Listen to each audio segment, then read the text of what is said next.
Generative AI is everywhere.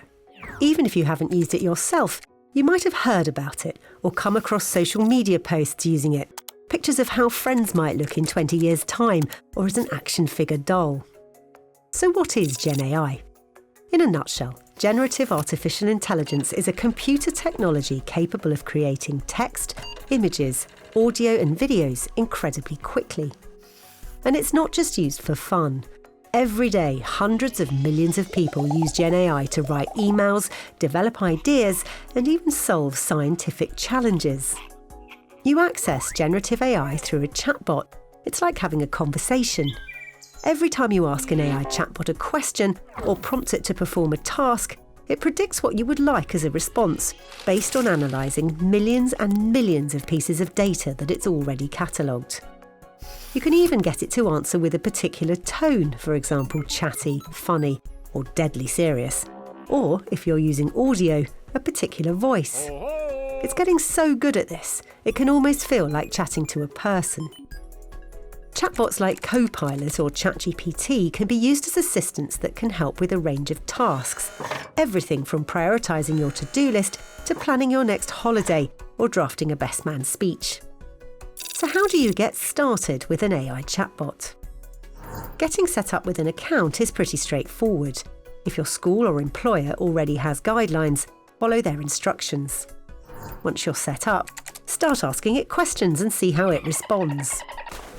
It's easy to be impressed when it rewrites your CV or plans a round-the-world trip for you in seconds. But before you start relying on it, you need to understand a few key things. Firstly, the responses you get can look and sound very convincing, but that doesn't mean they're right or the information in them is true. Known as AI hallucinations, there have been cases where chatbots have advised users to add glue to pizza, eat rocks, or given dubious medical or legal information. You really do need to check the information they give you against reliable sources. And that doesn't just mean a quick cross-check with Google. Most search engines now provide summaries to queries which are themselves generated by AI, so they can also be misleading. So don't just copy and paste what the chatbot spits out. You could be sharing incorrect or even dangerous information. And you'll notice the phrasing can come across as inauthentic and not like you. Secondly, every time you enter a question or share information with a chatbot, you're helping to train it, making it more intelligent, if you like.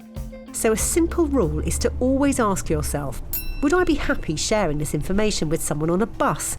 Am I okay with Google, Microsoft or another technology company storing this information about me forever and potentially using it to train their AI systems? Be really careful before entering private or sensitive personal information. If you're using it for work, always follow your employer's data privacy guidelines. Thirdly, Gen AI uses up a huge amount of energy. Providing an AI response needs about 10 times more electricity than a Google search and vast amounts of water. Its capabilities aren't necessary for really basic questions like what's the weather in Sydney today. Those are the watch-outs. But when you do use it, how can you get the most out of it? Asking questions, also known as prompts, in the right way really matters.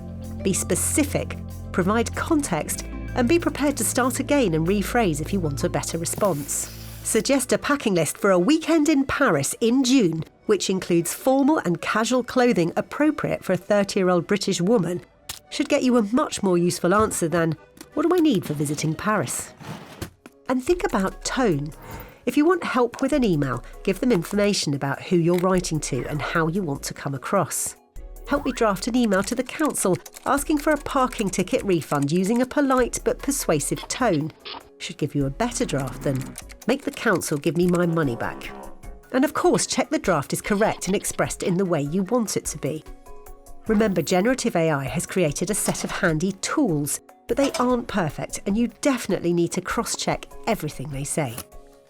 There's a lot more to AI chatbots than we can squeeze into a short film, but we hope this has given you a start.